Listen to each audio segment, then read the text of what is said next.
नमस्कार दोस्तों, आईटीआई सरकारी नौकरी के यूट्यूब चैनल पर आपका स्वागत है। देखिए फ्रेंड्स, आज के इस वीडियो में हम लोग बात करेंगे निम्मी इलेक्ट्रीशियन थ्योरी सेमेस्टर फर्स्ट की बात करेंगे। मॉड्यूल नंबर 5 की इस वीडियो में हम लोग बात करेंगे। कल हमने टोटल इसमें नंबर ऑफ 20 क्वेश्चंस की हमने बात कर ली थी।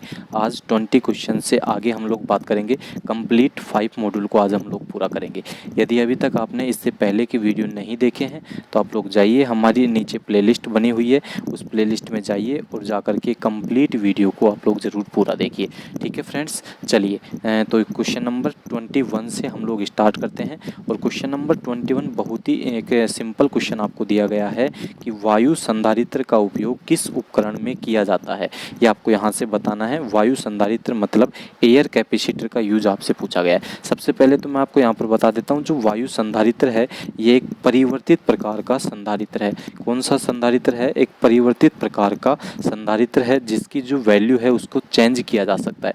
ठीक है, तो ऑप्शन नंबर ए आपको दिया गया है TV tuner, option number B आपको दिया गया है ओसिलेटर। देखिए ये ऑप्शन नंबर बी आपके सामने है ओसिलेटर, ऑप्शन नंबर सी आपके सामने है लाउड स्पीकर और ऑप्शन नंबर डी आपके सामने है रेडियो रिसीवर। तो इसका जो राइट आंसर होगा क्वेश्चन नंबर 21 का वो होगा रेडियो रिसीवर।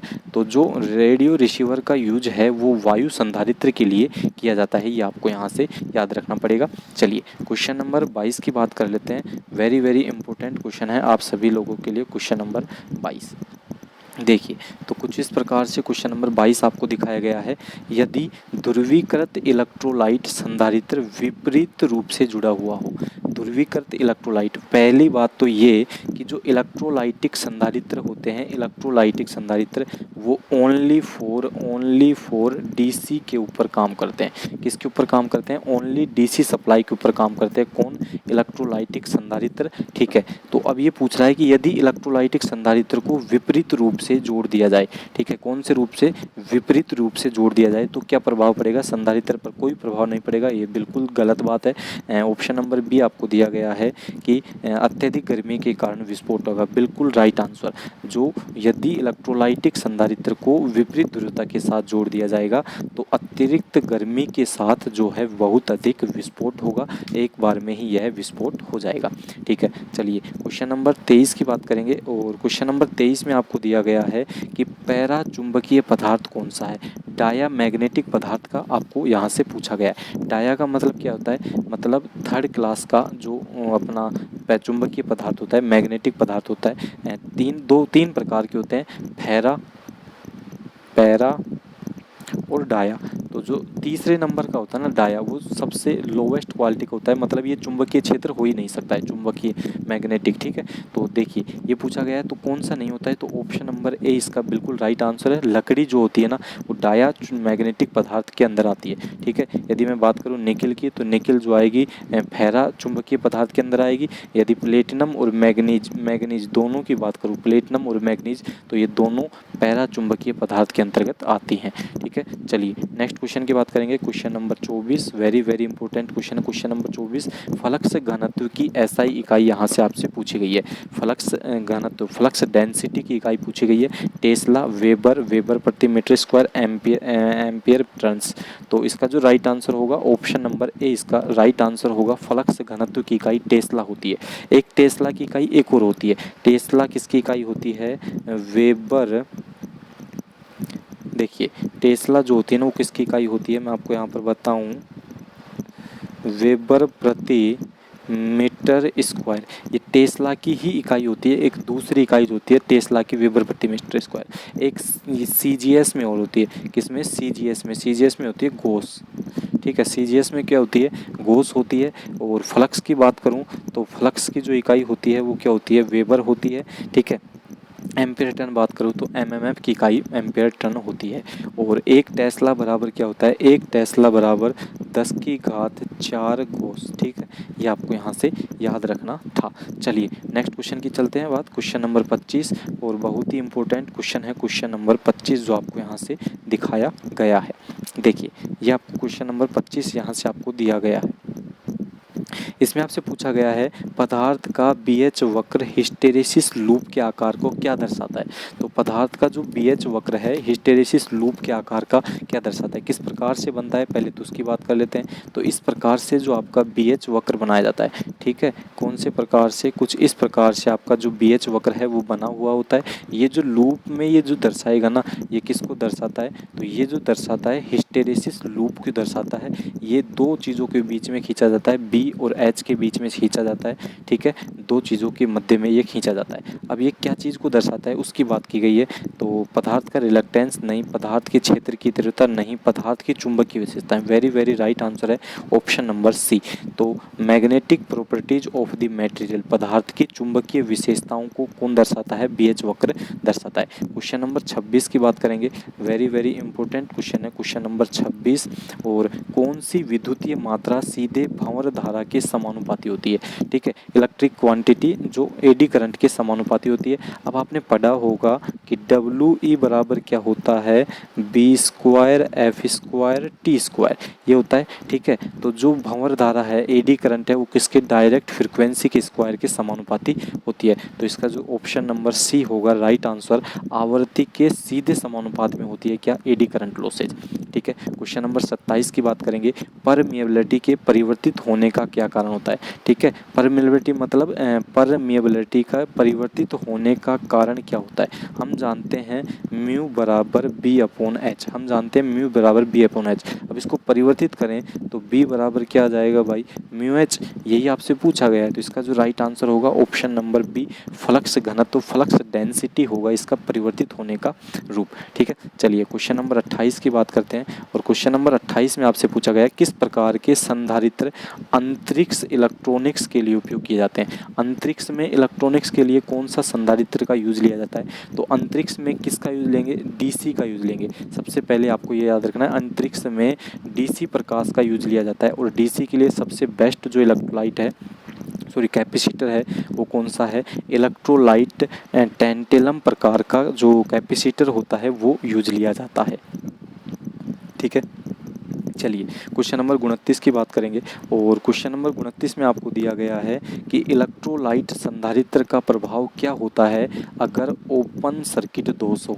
इलेक्ट्रोलाइट संधारित्र अभी मैंने बताया था, हमेशा याद रखना एक ही संधारित्र जो DC पर काम करेगा, इलेक्ट्रोलाइट संधारित्र। और इलेक्ट्रोलाइट संधारित्र में क्या आएगा, पोलरिटी आती है, ठीक है, पॉजिटिव और नेगेटिव की पोलरिटी आती है, ध्रुवता। अब यदि ओपन सर्किट दोष हो जाए, यह कहीं से बीच में से ओपन सर्किट हो जाए, ओपन हो जाए, तो क्या आएगा, बिल्कुल सिंपल है, ओपन की स्थिति में यह कार्य नहीं करेगा, यह किसी भी प्रकार से कोई कार्य नहीं करेगा।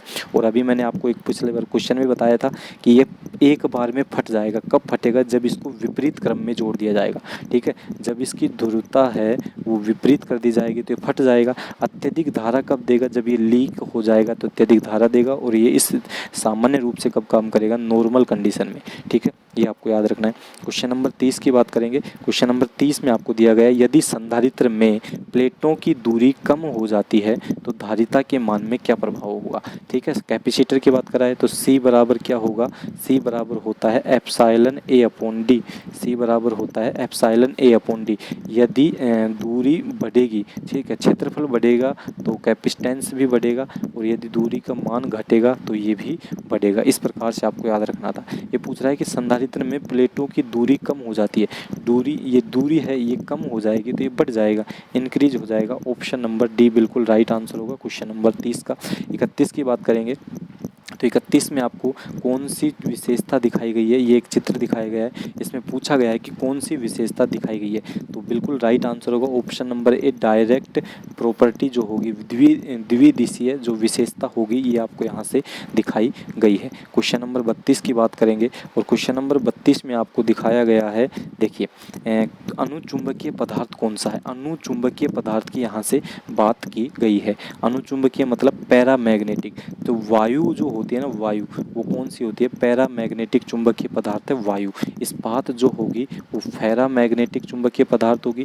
कांच और जल दोनों जो होंगे वो डायामैग्नेटिक चुंबकीय पदार्थ होगी। आपको यहाँ से याद रखना है, ठीक है। चलिए क्वेश्चन नंबर 33 की बात करते हैं। और क्वेश्चन नंबर 33 में आपको दिखाया गया, बिल्कुल सिंपल क्वेश्चन आपसे पूछा गया है, चुंबकीकरण की किस विधि का उपयोग वाणिज्यिक उद्देश्य हेतु स्थायी चुंबक बनाने के लिए।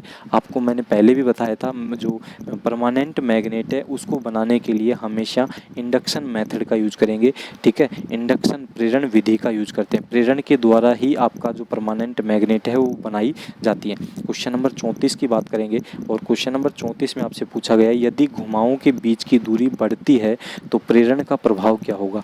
घुमावों के बीच की दूरी, जैसे कोई कुंडली थी उसमें घुमावों के बीच की दूरी, ये एल का मान है, ये यदि बढ़ जाए, इनके बीच की दूरी बढ़ जाए तो क्या होगा, ये आपसे पूछा गया है। तो इसका जो राइट आंसर होगा ऑप्शन नंबर, क्वेश्चन नंबर 34 का जो राइट आंसर होगा वो होगा ऑप्शन नंबर बी, ठीक है। डिस्क्रीज हो जाएगी, घट जाएगी। अब मैं आपको यहाँ से बता भी देता हूँ कि आपने पढ़ा होगा ये सूत्र, एल बराबर mu zero mu R N square D upon L, ठीक है। तो ये पूछ रहा है, ये इसमें क्या आएगा, ऑप्शन नंबर डिस्क्रीज हो जाएगी, ठीक है। चलिए क्वेश्चन नंबर 35 की बात करेंगे।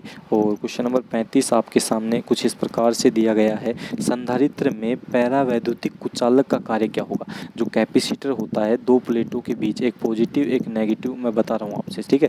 पॉजिटिव नेगेटिव, इनके बीच में जो यहाँ से जो पदार्थ भरा जाएगा ना, इस पदार्थ को क्या बोलते हैं, डाई इलेक्ट्रिक बोलते हैं, पैरावैद्युत बोलते हैं, ठीक है। तो ये आपसे पूछा गया है कि इसमें पैरावैद्युतिक का कार्य क्या होता है, संधारित्र की ताकत बढ़ाता है, बिल्कुल नहीं, प्लेटों के बीच किसी भी धारा प्रवाह को रोकता है, बिल्कुल सही है। ऑप्शन नंबर बी, प्लेटों के बीच में धारा प्रवाह को रोकेगा या आवेश को संचित करेगा। आवेश को संचित करता है कितने सेकंड के लिए, तो माइक्रो सेकंड के लिए आवेश को स्टोर करने का काम करता है, ठीक है। चलिए क्वेश्चन नंबर 36 की बात करेंगे।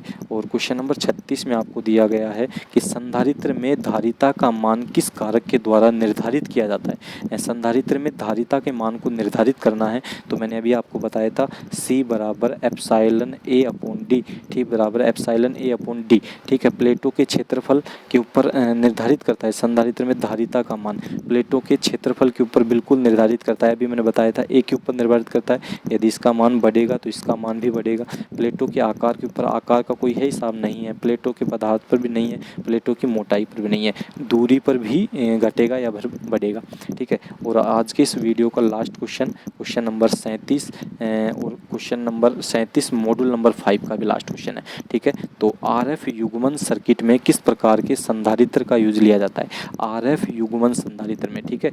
RF मतलब ये रेडियो एम्पलीफायर होता है, तो ठीक है, RF के अंदर रेडियो फ्रिक्वेंसी जो होता है उसके अंदर किस प्रकार के कैपेसिटर का यूज लेते हैं, तो ये आपको हमेशा याद रखना है। इसका जो राइट आंसर होगा वो क्या होगा, मोनोलिथिक जो कैपेसिटर होता है उसका यूज लिया जाता है RF युग्मन के लिए, ठीक है फ्रेंड्स। तो डियर फ्रेंड्स, यदि आपको ये वीडियो पसंद आए तो वीडियो को लाइक करें, शेयर करें, चैनल को सब्सक्राइब अवश्य कीजिए, क्योंकि अभी हम एक नई सीरीज और स्टार्ट करने वाले हैं राजस्थान टेक्निकल हेल्पर के लिए, ठीक है। राजस्थान टेक्निकल हेल्पर के लिए एक लेटेस्ट सीरीज का हम आयोजन करने वाले हैं कुछ ही दिनों में, ठीक है। तो उसके लिए भी आप लोग प्रिपेयर रहिए, आप लोग अपनी तैयारी को कंटिन्यू जारी रखिए। और ये जो सीरीज़ है ये ITI के किसी भी प्रकार के एग्ज़ाम के लिए एक वरदान साबित होने वाली है आप सभी के लोगों के लिए, ठीक है फ्रेंड्स। धन्यवाद फ्रेंड्स।